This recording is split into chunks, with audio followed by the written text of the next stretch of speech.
ہر قدم پر اللہ احسان جتاتا ہے.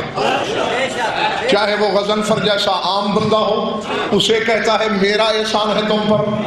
چاہے کوئی نبی ہو، اسے کہتا ہے میرا احسان ہے تم پر. کائنات میں ایک ذات ایسی بھی ہے منڈی والو جس کو اللہ نے کہا تیرا احسان ہے مجھ پر. سورہ صافات پڑھو. لقد مننا علی موسیٰ و ہارون نجیناہما وقومہما من الکرب العظیم ونصرناہم فکانوا هم الغالبین. ہم نے احسان کیا موسیٰ اور ہارون دونوں پر کہ ہم نے انہیں بڑی مشکل سے نجات دی. اسی منبر سے امیر کائنات کی زبانی تمہیں بتا چکا ہوں. مولا فرماتے ہیں جہاں واحد کی بات ہوتی ہے وہ خود ہے، جہاں ہم کہتا ہے پھر وہ نہیں وہاں ہم بھی ہیں. تو یہاں بھی اللہ کہہ رہا ہے ہم نے احسان لگایا موسیٰ اور ہارون پر، ہم نے انہیں نجات دی کرب عظیم سے، ایک بہت بڑے دکھ اور مصیبت سے. وَنَصَرْنَاهُمْ، ہم نے ان کی مدد کی. یعنی اتنا بڑا نبی ہے موسیٰ ہارون، اللہ کہتے ہیں ہمارا احسان ہے. سورہ طٰہٰ میں کہہ رہا ہے مَنَنَّا عَلَيْكَ مَرَّةً أُخْرَى اِذْ أَوْحَيْنَا إِلَىٰ أُمِّكَ مَا يُوحَىٰ أَنِ اقْذِفِيهِ فِي التَّابُوتِ فَالْقِيهِ فِي الْيَمِّ فَيُلْقِهِ الْيَمُّ بِالسَّاحِلِ. اے موسیٰ ہم نے دوسری بار بھی تم پہ احسان کیا ہوا ہے جب ہم نے تیری ماں کو وحی کی. آیتیں پڑھ رہا ہوں، قرآن ہے، روایت کا سارا نہیں لے رہا ہے. اوحینا الی امک، ہم نے تیری ماں کو وحی کی. کیا؟ ان اقذفیہ فی التابوت، کہ موسیٰ کو تابوت میں بند کر دے. فالقیہ فی الیم، پھر اسے دریا میں ڈال دے. قرآن کہہ رہا ہے تابوت میں ڈال دے. کبھی تابوت کو بدعت نہ کہنا. اگر تابوت نہ ہوتا تو موسیٰ جیسے نبی کی جان نہ بچتی. تو مقصد میں نے یہ آیتیں پڑھی کیوں کہ احساس ہو. باہر والے ٹھیک ہے نا سارے؟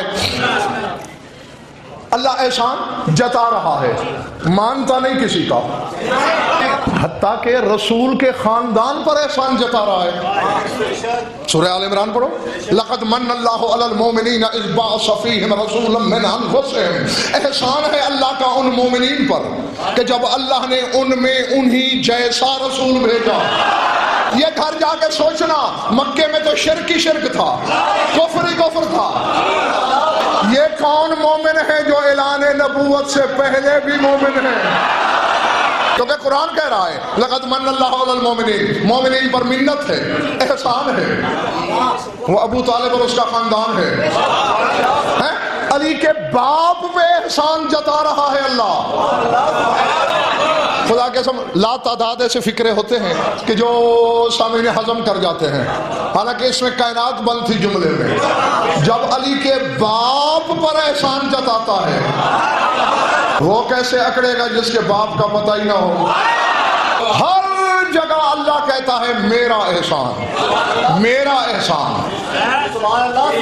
میں بھی نقوی صاحب ایک احسان کرنا چاہتا ہوں اپنے سامعین پر. میں 1 منٹ رک جاتا ہوں. جس کا معدہ کمزور ہو وہ چلا جائے. میں یہی احسان کر سکتا ہوں کیونکہ آگے خواجہ کوثر جو میں کہنے لگا ہوں اس کے سامنے پہاڑ ریزہ ہو جائیں گے. لیکن یہ بھی مجھے یقین ہے کہ جس دل کی نگری میں علی کا بسیرا ہوگا اس کی دھڑکن بھی تیز نہیں ہوگی. اب میں نے قرآن کی کتنی آیتیں پڑھی، ہر جگہ اللہ کہتا ہے، عوام سے کہتا ہے میرا احسان، نبیوں سے کہتا ہے میرا احسان، رسول کے رشتہ داروں سے کہتا ہے میرا احسان. کچھ کتابیں ساتھ بھی ہیں میرے، ایک حوالہ تو آج بھی دکھا سکتا ہوں، مہلت دو گے تو اور بہت. ہاں، جب کل ایمان نے کل کفر کو مار لیا، ید اللہ نے کل کفر کے بالوں میں ہاتھ ڈالا. عمر بن عبدود کا کٹا ہوا سر لے کے علی بڑے ناز کی چال چل رہا ہے. کہیں بھی علی کو ناز سے چلتے نہیں دیکھا گیا. میدان خندق میں گیا بھی ناز سے تھا، آیا بھی ناز سے ہے، اور اس کا راز ابھی میرے سامعین کے سامنے کھلنے والا ہے کہ ناز کر کیوں رہا ہے۔ وَخَاطَبَ الرَّأْسَ الْكَثِيفَ لَا تَحْسَبَنَّ اللَّهَ خَاذِلَ دِينِهِ، اور کٹے ہوئے ناپاک سر سے علی کہتا رہا ہے تو نے کیا سمجھ لیا تھا کہ خدا اپنے دین کو بے یار و مددگار چھوڑ دے گا؟ علی مصروف گفتگو ہے کل کفر سے، نازل جبرائیل، علی سے پہلے رسول کے پاس جبریل آیا، قدم لیے، اللہ کہہ رہا ہے بلغ منی علی علیہ السلام۔ ایک تو جب علی آئے، اے رسول تجھے میرا سلام جبریل پہنچاتا ہے، علی کو میرا سلام تم پہنچانا۔ اب اسی جملے کے لیے نقوی صاحب میں نے کہا تھا کہ کچے پکے میدے والا چلا جائے۔ وَقُلْ لَهُ لَكَ الْمِنَّةُ عَلَيَّ فَاطْلُبْ مِنِّي مَا شِئْتَ، اور علی سے ما ینطق کی زبان میں کہنا کہ اللہ کہہ رہا ہے اے علی تیرا احسان ہے مجھ پر۔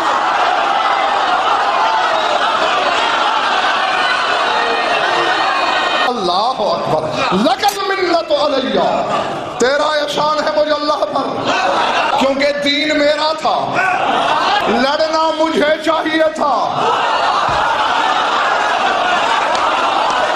مگر قادر ہو کے بھی مجبوری ہے بدن میں نہیں رکھتا۔ تو لڑا، میری جگہ لڑا، میرے لیے لڑا، میرے دین کے لیے لڑا۔ تو نہ ہوتا تو آج کے بعد کفر ہی کفر ہوتا۔ تیرا احسان ہے۔ اب گھر یقیناً کھلے کھلے چہرے بتا رہے ہیں کہ چلنے والا کوئی نہیں میرے سامنے۔ گھر جا کے سوچنا، جب اللہ اپنے کام علی سے لیتا ہے، جب اپنے کام علی سے لیتا ہے، تیرے میرے کام کرنے خود آئے گا۔ لَكَ الْمِنَّةُ عَلَيَّ، اے علی تیرا احسان ہے مجھ پر۔ فَاطْلُبْ مِنِّي مَا شِئْتَ، اے محمد علی سے کہے جو دل چاہے آج اللہ سے مانگ لے۔ دو عالم عراق میں ملے بیٹھے تھے، جیسے علماء کی آپس میں علمی گفتگو ہوتی ہے، یہی مسئلہ زیر بحث آ گیا۔ ایک نے کہا بس علی بادشاہ ہے، خدائی مانگ لیتا، اور عمران بیٹے خدائی جسے حق حیدر کرار کر دے، جسے حق حیدر کرار کر دے، وسیع احمد مختار کر دے، خلافت کی اسے ہے کیا ضرورت، خدا بننے سے جو انکار کر دے۔ یہ علی بادشاہ ہے، خدائی مانگ لیتا۔ اگر میں ان دو علماء کے درمیان ہوتا، اگر میں ہوتا، ان کی بات میں نہیں کر رہا، اگر میں ہوتا میں کہتا اچھا خدائی مانگ لیتا۔ خدائی کیا ہے؟ یہی ہے نا، مرد کو عورت کرنا، عورت کو مرد کرنا۔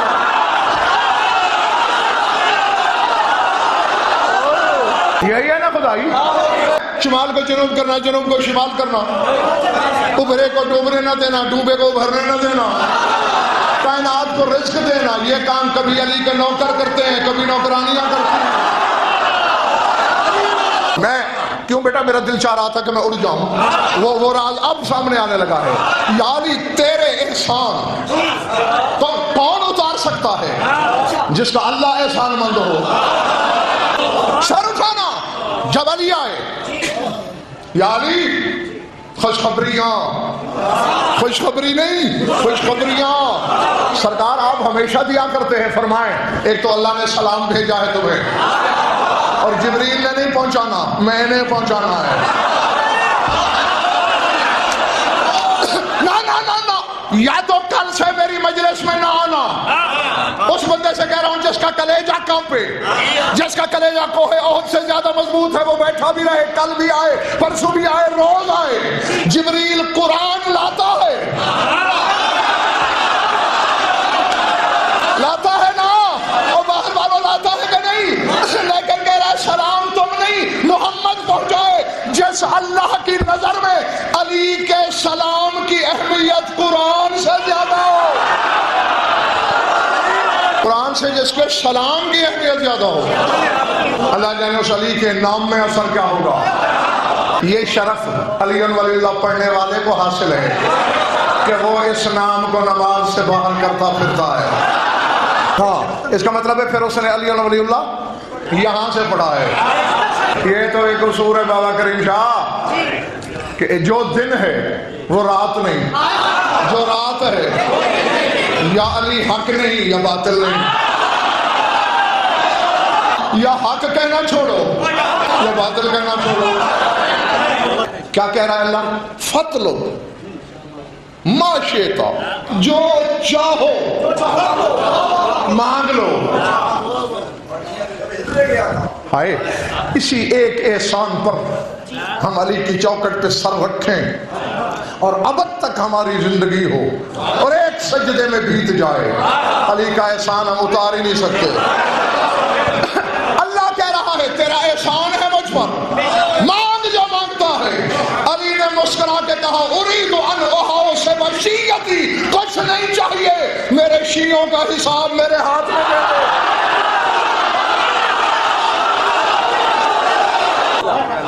جی کاش کے شیعہ بھی علی سے اتنا ہی پیار. ہاں یہ بات ہے کہنے والی، یہ بات ہے کہنے والی. ہاں اب جیسے علی یعنی اسے کیا کہتے ہیں؟ اللہ فری ہینڈ دے رہا ہے، جو چاہے مانگ لے. اللہ کہہ رہا ہے جو چاہے. علی جو بھی مانگتا خدا نہ نہیں کر سکتا تھا. وہ کہتے کچھ نہیں چاہیے، میرے شیعوں کا حساب مجھے دے دے تاکہ میرا ایک شیعہ بھی جہنم نہ جائے. یہ علی کا پیار ہے. تو ہمیں بھی علی سے یہ پیار ہونا چاہیے کہ پالنے والے ہمیں جنت بھیج یا جہنم میں ڈال، اس کی پرواہ نہیں، علی ہم سے کبھی نہ چھیننا. کہا مجھے اپنے حکمرانوں کا حساب چاہیے. جب نے کہا سرکار فطلب غیر ھذا، کوئی اور چیز مانگے، اور میں لا اريد الا ھذا، اور کچھ نہیں چاہیے. جبریل گیا پھر واپس آیا. اللہ کہہ رہا ہے اطلب ما شئتا، جو چاہے مانگ. پھر کہا اريد حسنات شیعتی، اپنے شیعوں کی نیکیاں چاہتا ہوں کہ ان کے پاس گناہ ہو بھی نہیں. ذرا دیکھنا ہے کہ علی تمہارے لیے کیا کر رہا ہے اور علی کی وجہ سے جلی تمہارے ساتھ کیا کر رہا ہے. ہم ٹکے کے بھی نہیں. میں پوری عالمانہ ذمہ داری سے ممبر پہ اعتراف کرتا ہوں، ہماری ایک رتی قیمت نہیں، لیکن جس کا منہ ہے وہ منہ ہے کہ وہ اللہ کا منہ ہے. پھر جبریل نے کہا اطلب غیر ھذا، سرکار کچھ اور مانگے. میں جو بار بار کہہ رہا ہوں لا اريد الا ھذا، اور کچھ نہیں چاہیے. رسول نے کہا جبریل تو کیوں بار بار کہتا ہے؟ کہ سرکار جو کچھ یہ بادشاہ مانگ رہا ہے وہ اس کے حکمداروں کو پہلے حاصل ہے. ہونے کو ہونے سے پہلے جاننے والا رسول خواجہ کوثر پوچھتا ہے وہ کیسے؟ کہ ان اللہ یامر ان ينصب بفساتیت وسرادقات من زبرجد الاخضر والیاقوت الاحمر والدر الابیض. اللہ قیامت کے میدان میں حکم دے گا کہ زبرجد کے خیمے لگاؤ، یاقوت احمر کے خیمے لگاؤ، سفید موتیوں کے خیمے لگاؤ. اتنے نورانی خیمے ہوں گے کہ چکا چوند پھیل جائے گی میدان قیامت میں. اہل محشر حیران ہو کے کہیں گے حل ہننا للانبیاء اور للعصیاء، فرشتوں یہ خیمے نبیوں کے لیے ہیں یا مسیحوں کے لیے؟ آواز آئے گی ہاؤلاء لمحبی علی ابن ابی طالب. فرق یہ ہے آج تک جو ہوا ہے وہ عالم اکوان کی حکومت ظاہر ہوئی ہے. اور یہ میں بلکہ اس پر ایک پوری مجلس پڑھ چکا ہوں میرے حافظے میں، اس میں اکوان اور امکان پر بحث کی تھی. جو کچھ اللہ بنا چکا ہے یہ اکوان ہے، جو اللہ بنا سکتا ہے یا کر سکتا ہے وہ امکان ہے. تو آدم سے شروع کر لو آج تک جو ہوا ہے وہ اکوان کی حکومت ہے. جب علی کا 11واں بیٹا آئے گا پتہ کیا کرے گا؟ اپنی ریت سے کہے گا تم سوچتے تھے کہ ابراہیم نے آگ کیسے گزار کر لی، آج کے بعد تم کرو گے. کسی کی طرف دے کر گیا فلاں تو سوچتا تھا داؤد نے لوہا کیسے موم کیا، ذرا میرے دادا کا نام لے کے تو موڑ دو گے. تو سوچتا تھا عیسیٰ پرندہ کیسے بناتا تھا، مٹی اکٹھی کر پانی کا چھینٹا دے یا علی کہہ کے ذرا پھونک مار. تو میرا مولا کہے گا جو اکوان میں تھا وہ تم کرو گے، آج کے بعد امکان پہ حکومت میں کروں گا. بات بھولی تو نہیں دوستو؟ زبرجد کے خیمے، یاقوت احمر، سرخ یاقوت کے، سفید موتیوں کے، باقی جواہرات کے، فرشتے کیا کہیں گے؟ یہ علی کے حبداروں کے ہیں کیوں؟ کرامت لمولا ہوں، ان کے مولا کے عزت کی وجہ سے۔ جبریل بتا رہا ہے میدان خندق میں رسول کو، اور علی کے شیعہ ان خیموں میں بیٹھے ہوں گے۔ اچانک ہر حبدار کی جھولی میں نامہ عمل گرے گا، آواز آئے گی کریم سے، اقرا کتابک، اے حبدار علی نامہ عمل پڑھ۔ فجعل یقرأ، پڑھنا شروع کرے گا۔ انان وصل الی معصیت، گناہ لکھا ہوا ہوگا مومن کا، فیخجل، خجل ہو جائے گا، شرمندہ ہو جائے گا۔ آواز قدرت ہے کہ لا تقرأ اقرا غیر ھذا افونا ہو کرامت لمولا کا۔ اچھا شرم آ رہی ہے اور پڑھ، یہ نہ پڑھ، جو پڑھ چکا ہے وہ تیرے مولا کے احترام میں ہم نے معاف کر دیا۔ اللہ کہے گا ہم نے مٹا دیا تیرے مولا کے احترام میں۔ حیران ہو کے سوچ ہی رہا ہوگا، پھر آواز ہے کہ انظر الی صحیفتک، ذرا اپنے نامہ عمل پہ نظر تو کر۔ فاذا رأى حسنۃ، نقوی صاحب جہاں گناہ لکھا ہوا تھا وہی نیکی لکھی ہوئی ہوگی۔ حیران ہو کے کہے گا رب ما فعلت ھذا، پالنے والے یہ تو میں نے کی ہی نہیں۔ مجھے بطول کے خالی لوٹنے کی قسم اپنی طرف سے کہوں تو ابھی کہہ رہے الہی کی بجلی مجھ پہ گر پڑے، اس سے بڑی قسم نہیں۔ آواز آئے گی بدلناہ حسنۃ کرامۃ لمولا کا، تیرے مولا کے احترام میں ہم نے تیرے گناہوں کو نیکیوں میں بدل دیا ہے۔ کے پاپوش علی چاٹ غضب فر ہو جائے، ورنہ رہ جائے گی بس مجمع پرانی میرا۔